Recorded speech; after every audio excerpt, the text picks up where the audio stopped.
नमस्कार साथियों, स्वागत है आप सभी का हमारे इस चैनल हिंदी साहित्य विद एबी में। जैसा कि आप सभी जानते हैं कि हमारे यूजीसी नेट हिंदी की दिसंबर 2024 की आंसर की पर परिचर्चा चल रही है और इसी श्रृंखला में हम जो है क्वेश्चन नंबर 51 से लेकर के 90 तक के क्वेश्चन सॉल्व कर चुके हैं। आज हम इसके आगे के प्रश्न सॉल्व करने वाले हैं। तो चलिए शुरू करते हैं आज की हमारी क्लास। हमारा पहला क्वेश्चन है, साहित्य की ताजगी और वेधकता जितनी शौकिया लेखक में होती है उतनी पेशेवर में नहीं होती। अब ये पूछा जा गया है कि उपरोक्त कथन किस रचना की भूमिका से उद्धृत है। देखिए, रचना से नहीं, रचना की भूमिका से।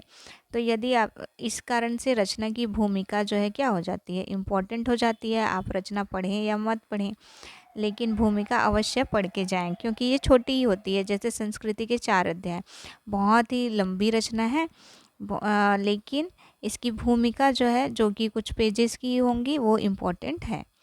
इसी तरह हिंदी साहित्य का इतिहास, तो देखिए इसमें पूछा गया है, साहित्य के बारे में बात की है और लेखक, है ना। तो ये वाला जो कथन है उसको पढ़ के ही आपको समझ आ जाता है कि इसमें आवारा मसीहा और एक कहानी यह भी की भूमिका नहीं हो सकती।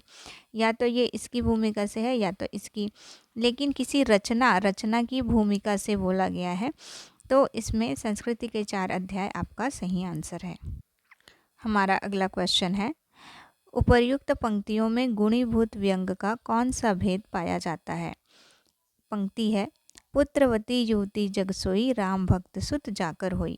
इस पंक्ति का अर्थ क्या निकल रहा है कि वही युवती जो है पुत्रवती है, जिसके पुत्र जो है क्या है, राम के भक्त हैं। इसके आगे की लाइन क्या है, ये पंक्ति आपकी रामचरितमानस से है और इसकी आगे की पंक्ति है, नतरु बांझ भली बाद बियानी, राम विमुख सुत ते हित जानी। तो इसका क्या अर्थ निकल रहा है कि जो राम से विमुख पुत्र है, तो वह ऐसे पुत्र होने से तो बांझ होना ही अच्छा है।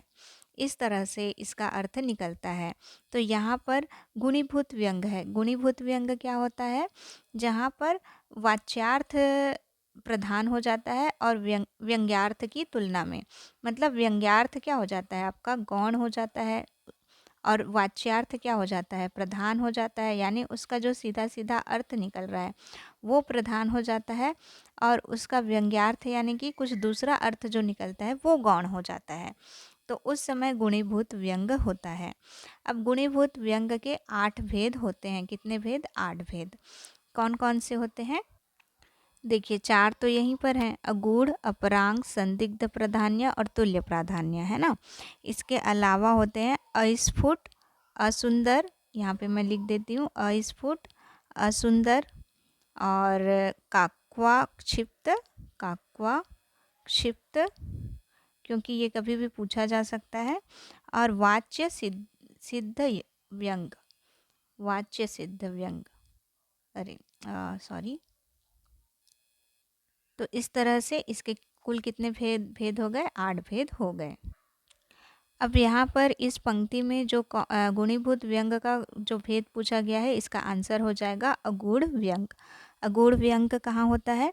जहाँ व्यंग्यार्थ वाच्यार्थ के समान स्पष्ट प्रतीत होता है, उसे अगूढ़ व्यंग कहते हैं।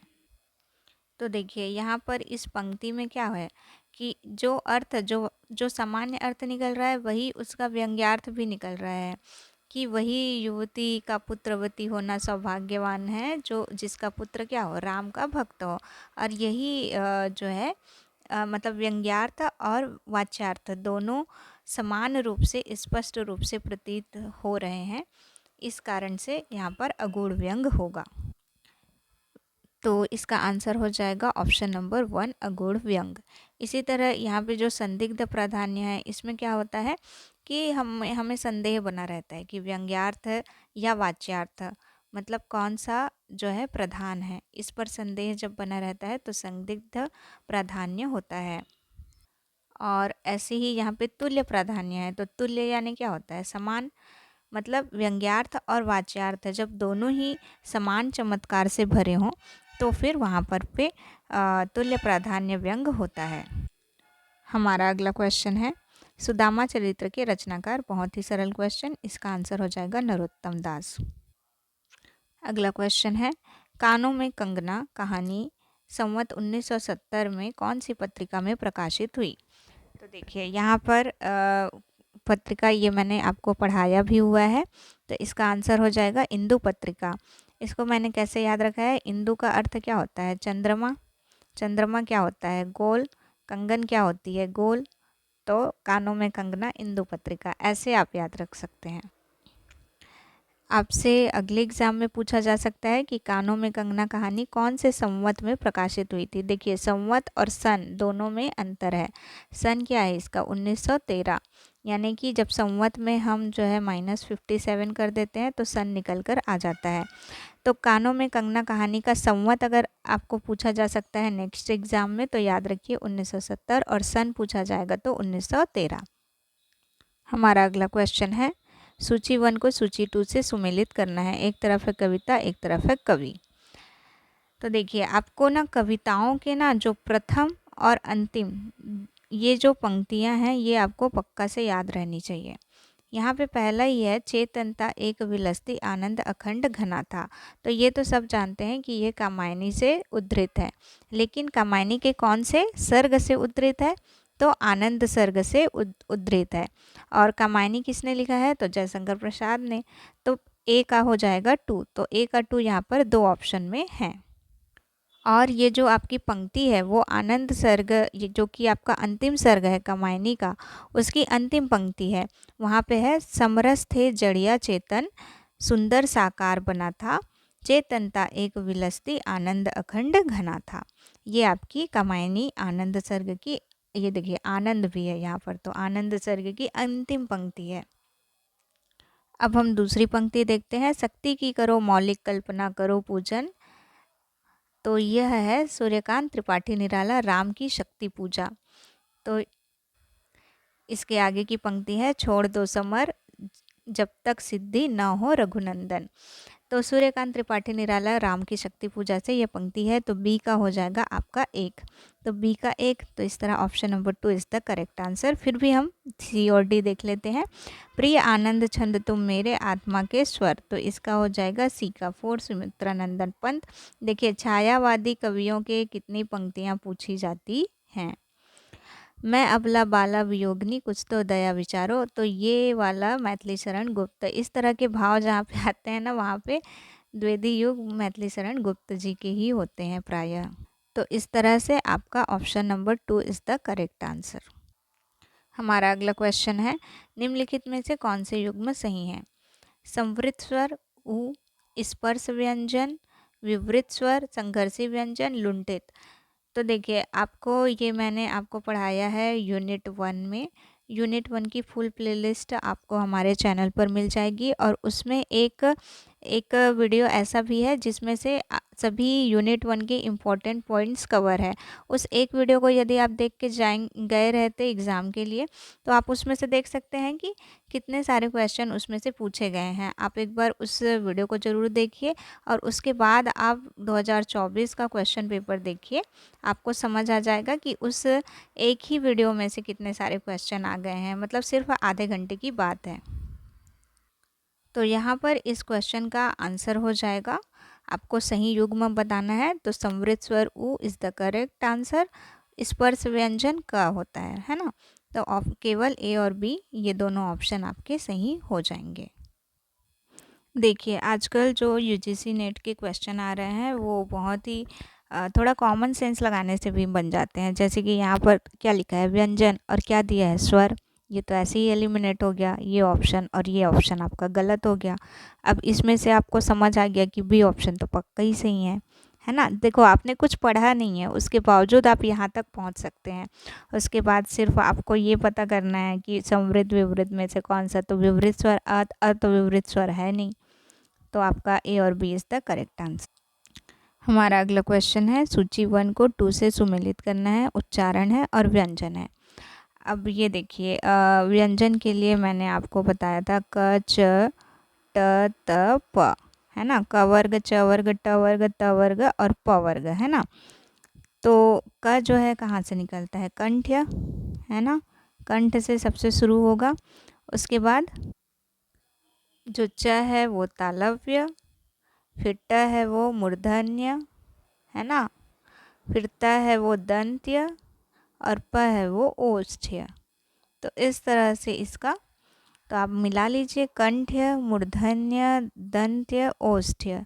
आपका option number 2 is the correct answer. अगला क्वेश्चन है, नागार्जुन के उपन्यास को कालक्रम के अनुसार व्यवस्थित कर दिए। तो नागार्जुन आपके पाठ्यक्रम में है और इनके उपन्यासों का क्रम पूछा है। उपन्यास इनका आपके पाठ्यक्रम में नहीं है, कविताएं हैं। तो देखिए, आपको इनकी अन्य रचनाएं भी ध्यान में रखनी है।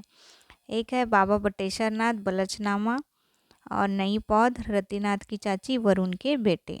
तो इसमें से आप देखिए, सबसे पहले है आपका आएगा रतिनाथ की चाची, फिर आएगा ये आपका हो गया, फिर आएगा बलचनामा, फिर आएगा नई पौध, फिर आएगा बाबा बटेश्वर नाथ, फिर आएगा वरुण के बेटे। तो इस तरह option number 2 is the correct answer. हमारा अगला क्वेश्चन है, निम्न निबंधों में से कौन सा निबंध संकलन जो है विद्यानिवास मिश्र जी का नहीं है? नहीं पूछा है। देखिए, तो विद्यानिवास मिश्र जी आपके पाठ्यक्रम में हैं और इनके निबंध निबंध कौन सा आपके पाठ्यक्रम में है? मेरे राम का मुकुट भीग रहा है। तो चितवन की छाह इन्हीं की निबंध है। अंगद की नीति भी इन्हीं की निबंध है। परंपरा बंधन नहीं, ये भी इन्हीं का निबंध है। और प्रिया नीलकंठी ये आपके कुबेरनाथ राय की है। तो कुबेरनाथ राय भी आपके पाठ्यक्रम में हैं और इनकी भी रचना आपको पता होनी चाहिए। तो प्रिया नीलकंठी आपकी कुबेरनाथ राय की रचना है।